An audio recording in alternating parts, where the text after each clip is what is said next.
আছে বাংলাতে, মুখ আর বুক বলে একসাথে, সে হলো বন্ধু।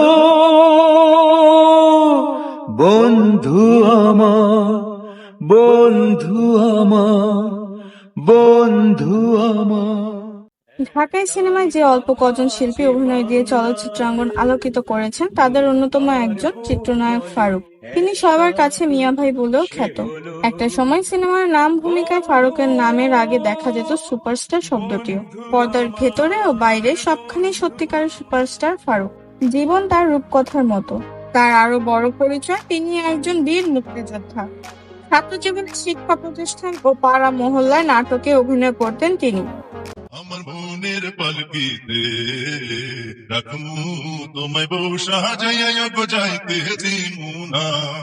আমার মনের আয়নাতে দিবানিশি দেখবো তোমায় মুখ ফিরাইও না।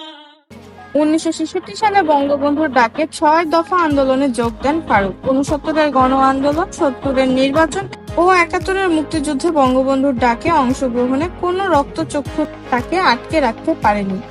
বীরত্বের সঙ্গে যুদ্ধ করেন তিনি। যুদ্ধ জাহাজ চালানোর স্বপ্ন দেখতেন ছোটবেলায়। চলচ্চিত্রে আসার কারণ হিসেবে এই কিংবদন্তি অভিনেতা জানিয়েছিলেন, ছাত্রলীগ করার কারণে তৎকালীন পাকিস্তান সরকার তার বিরুদ্ধে 37টি হয়রানিমূলক মামলা করে। এসব মামলা থেকে বাঁচতেই বন্ধু-বান্ধবের পরামর্শে চলচ্চিত্রে আসেন তিনি।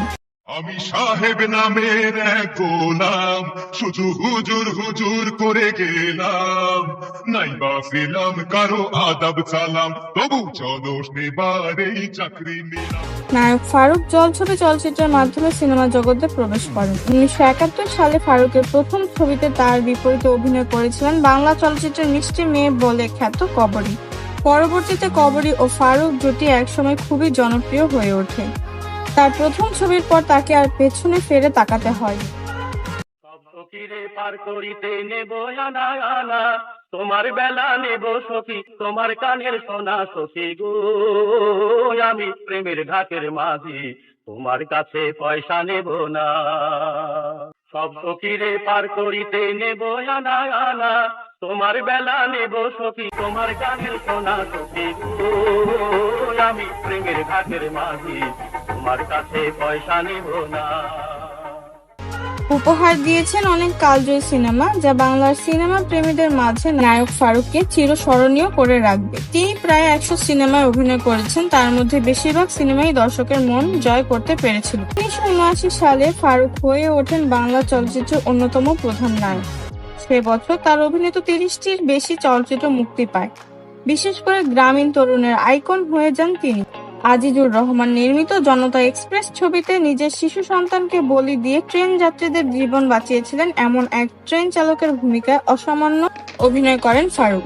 হবে রে খেলা ঘরে খেলে সব পুতুল খেলা, হবে রে খেলা ঘরে খেলে সব পুতুল খেলা, জানি না এমন খেলা ভাঙে কখন কে জানে। বানাইয়াছে পুতুল যিনি একদিন ভাঙবে তিনি, বানাইয়াছে পুতুল যিনি একদিন ভাঙবে তিনি, সে জানে কোন খেলাতে ভাঙে পুতুল আপন মনে। মিয়া ভাই ছবিটির সাফল্য পাওয়ার পর দর্শক মহলে তার মিয়া ভাই নামটি জনপ্রিয়তা পায়।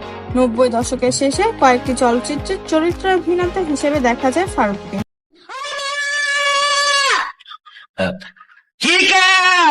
তোর লগে কথা আছে? নদী সাঁতরাইয়া যদি সাহস থাকে আমার কাছে আইসা কথা হইয়া যায়। লাঠিয়াল সিনেমাতে অভিনয়ের জন্য 1975 সালে শ্রেষ্ঠ পার্শ্ব অভিনেতা বিভাগে জাতীয় চলচ্চিত্র পুরস্কার লাভ করেন এই অভিনেতা। 2016 সালে জাতীয় চলচ্চিত্র পুরস্কারের আসরে তাকে দেওয়া হয় আজীবন সম্মাননা। বাংলাদেশের চলচ্চিত্রের ইতিহাসে ফারুক সবচেয়ে সফল ও সেরা নায়কদের একজন হিসেবে স্বীকৃত। দিন যায় কথা থাকে, এ যে কথা দিয়ে রাখলো না, ভুলে যাবার আগে ভাবলো না, এ যে কথা দিয়ে রাখলো না, ভুলে যাবার আগে ভাবলো না, সে কথা লেখা আছে বুকে। দিন যায় কথা থাকে।